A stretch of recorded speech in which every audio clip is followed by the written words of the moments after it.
I think for me, what made me fall in love with it was just that it was so different than what I've ever done before, especially like the diet and the regimen. So I really wanted to test my mental strength because I know a lot of people are like, oh my gosh, you can do anything. And I'm like, can I do anything? Let's find out. And this, I think, if you're ever looking for like a good like mental fortitude challenge, like bodybuilding is like one of the best ways to do it.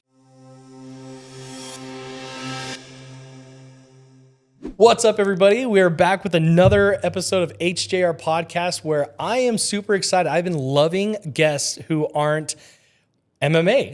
As much as I love MMA, having amazing stories and personalities like yourself that do a variety of things that we'll get into.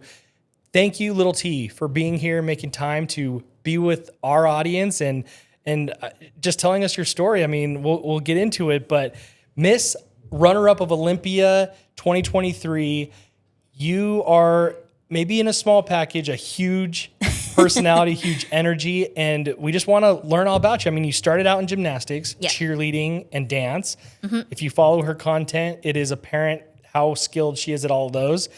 But she transitioned to bodybuilding. What made you transition? It's actually like the craziest thing. I transitioned into bodybuilding because of Instagram. That was like one of the randomest things. There was a giveaway with Whitney Jones, who's actually from Arizona. Hey. And I know, shout out Arizona. Shout out Arizona. Literally just like in Gilbert. And she was just hosting a giveaway of like, oh, anyone who wants to enter gets like a free prep. And so one of my followers was like, hey, like you should apply for this. And I was like, oh, like You've never done it before? Never done it before. And I was like, I also don't win anything. So I was like, there's no way I'm going to win this giveaway. But I entered anyways. And then I got a message that I was her grand prize winner. And I got to fly out to Arizona. She did my entire prep for me. I won my regional show, which was in like a smaller town, Mississauga, Greater Toronto area. And then I did my national show, which was Toronto. Got my pro card right away. And that was just like my entry into the bodybuilding world. I mean, it was crazy. Yeah. It was fast. And so what does that look like as far as prep? Like you said, you came in, she kind of showed you the ropes. Mm-hmm. Is that like a weekend or because this was a life-changing event? It sounds like it was. It was like, so my first prep I think was around 5 months. Okay. Yeah. And it's like back then for the fitness division, there was no posing round for amateurs. So I just had to do my 2-minute fitness routine twice as my pre-judge and my finals. And so the prep wasn't as intensive as it is now as a pro because I have the bikini round and the routine round. But it was still like a very big like shock to my system because I'm not used to counting macros or cardio like every day. And then also just like the depletion aspect and just being on stage again. Because as a gymnast, you compete on like a gymnastics floor, but it's very different to have like an audience right in front of you. So it's different. Because in gymnastics, I mean, there's audiences, but they're not like right there. Yeah, it's like they're like in the stands and the bleachers, but they're not like right in front of you like judging in seats. Every aspect of your body. That's kind of that's the spooky part. I'm sure, but you obviously became addicted to it. Yes. And success, you've been thriving in it. What about that experience do you think clicked that made you fall in love with it? I think for me, what made me fall in love with it was just that it was so different than what I've ever done before, especially like the diet and the regimen. So I really wanted to test my mental strength because I know a lot of people are like, oh my gosh, you can do anything. And I'm like, can I do anything? Let's find out. And this, I think, if you're ever looking for like a good like mental fortitude challenge, like bodybuilding is like one of the best ways to do it. Even if you don't want to step on stage, like going through like an extreme cut and then doing like a photo shoot or something would be great. But I like bodybuilding and the fitness division in particular because it was able to pull this new challenge for me of like diet, exercise, cardio, but then still have like my little pocket of like gymnastics and like performing and acrobatic skills, which I personally love. And so it was like a good combination of being challenged in a new area, but then also being able to like foster that like nostalgia from doing gymnastics when I was younger. With how flexible you are, is that a hard or is that a benefit to bodybuilding? Like it seems like with muscles, is it ever detrimental? I don't think it's ever detrimental. I think it definitely, I'm able to keep my mobility because I'm someone who works on it very frequently. Like I would say I stretch 30 minutes like twice a week. And then every time I work out, I do like a pre-warm-up stretch and a post-workout stretch. And so I'm able to keep my mobility. But I do think like the bigger you get, the much harder it is. But I'm a natural athlete. So my speed of getting bigger is not crazy fast. So I can keep up my mobility with my strength at the same time. So that's a plus. Yeah. Yeah. So if you get bulky really quickly, that's what can potentially prevent like mobility from being kept? Yeah, it's definitely harder. So just like, because you're growing so fast, it's really hard. And your body's like feeling tight and it's just like it's hard to want to keep stretching when you're like, this is just uncomfortable.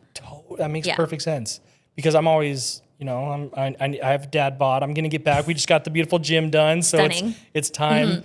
But my thought is I really just want to bulk up and get shredded. But it's crazy how mathematical and scientific you guys all are on. No, that's great, but make sure you're also stretching the whole way because you're just going to be... Because you need it. Especially for my division, I would say like obviously men's open bodybuilding, they don't need to be able to do the splits by any means, but with fitness, like one of our requisites is being able to do the splits.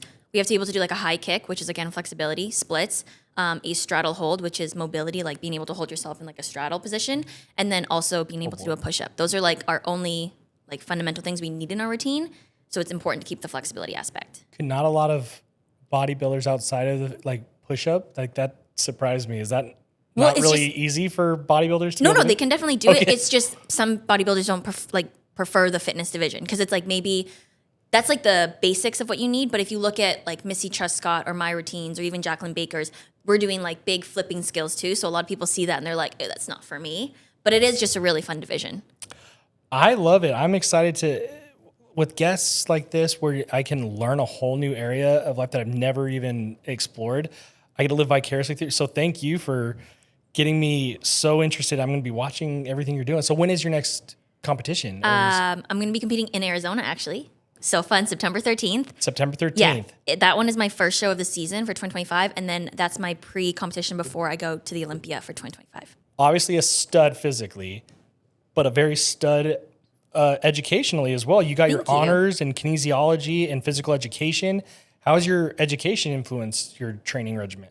I just have more knowledge of what I'm doing. I think a lot of people sometimes get into fitness and bodybuilding and they just follow their coach blindly, which like totally works because you can trust your coach.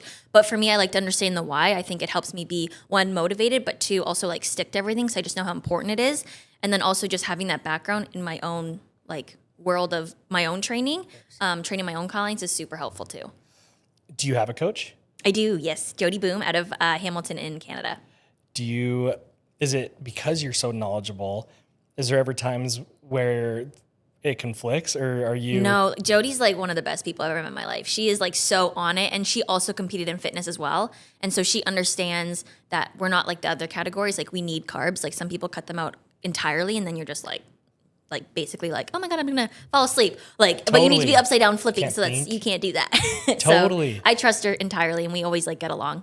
Because that is a great point that sometimes being able to be coachable is just lack of knowledge. They know what I'm just gonna do what I'm told. Mm-hmm. So that's good to hear though that you are very knowledgeable, but it doesn't clash with your coachability, and it sounds like you trust her. Yeah, like, and she also trusts me too. Like if I tell her like, hey, I really want to keep up my mobility, I'm going to incorporate animal flow and Pilates. She's like, totally cool. That can be your cardio. Like we work together in order to maintain the goals that I have for myself, but then also my goals for bodybuilding. And you say animal flow? Yeah, so fun. Love animal flow. I'm going to have to ask a completely separate, what is animal flow? I describe animal flow as like a fun yoga. It's using a lot of like primal movements. So like a deep squat or like there's a crab position, stuff like that.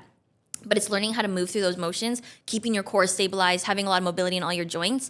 And it's just like fun. It's good for your coordination, your strength, everything like that. How do you navigate the days where you just don't have motivation? Those are days I usually turn to my friends. Like my friends are very supportive, especially where I am like in Toronto, which is why I've stayed there my entire life. My friend group is like, if I'm having a bad day, they're like, hey, we'll just go to the gym with you today. Like even if it's not the best workout, you're still going to get there. We're still going to push you. And typically it just lifts my mood in general and gets me remotivated. And also I think surrounding myself with people who are very like me and have like grown up with me and everything like that, seeing their success and seeing them push through hard days is also super motivating for me. So you still have your group. Sounds like forever. Like you're living where you grew up. Mm-hmm. That's me. I'm born and raised right here, and I'm realizing that's not very common. It's not. Yeah. So it sounds like just making sure whether you were born and raised somewhere, just having that strong core of people around you. Yeah, like good people who are just like hardworking, understanding. They know how to like show you kindness when you need to, but also know how to push you in like a nice, like comforting way, but like enough to like kind of kick your butt. Totally. Mm-hmm. I love that. I'm very sensitive and thin-skinned, so sometimes I need to be pushed with like sugar. Kindness. Sugar love or sugarcoat my tough love. Yeah. But I agree. People who love you enough to know that your goals mean a lot to you and sometimes they just need to push you is so valuable that I can't let my thin skin get in the I way know. of that. You're like, it's okay, I'll take it. Yeah, they love me. I know it, but they are mean. But have you had any significant injuries over your fitness career? Oddly enough, not in my fitness career. In my sports career, like as a cheerleader, that was the most injuries I've ever gotten. I was dropped a couple times and I had like 2 concussions.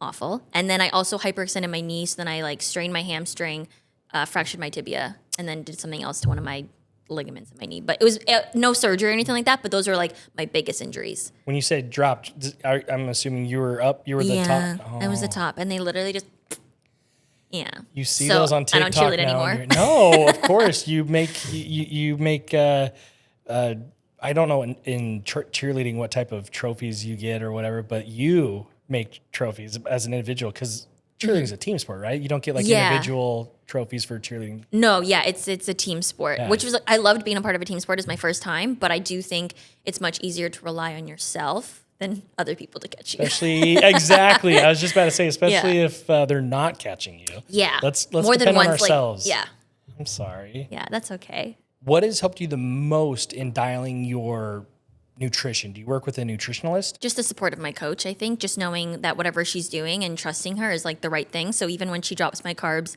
down to like 90 grams of carbs, I'm like, this is really sucky, but I'll trust you and I'll do it. And I know that the end product is like what I'm chasing. So I think knowing that I have a goal and I don't want to look, because you're on stage in a bikini, like there's no room for error really, especially being natural. You're like, okay, if I don't dial in, people are going to see it on stage. It's going to show.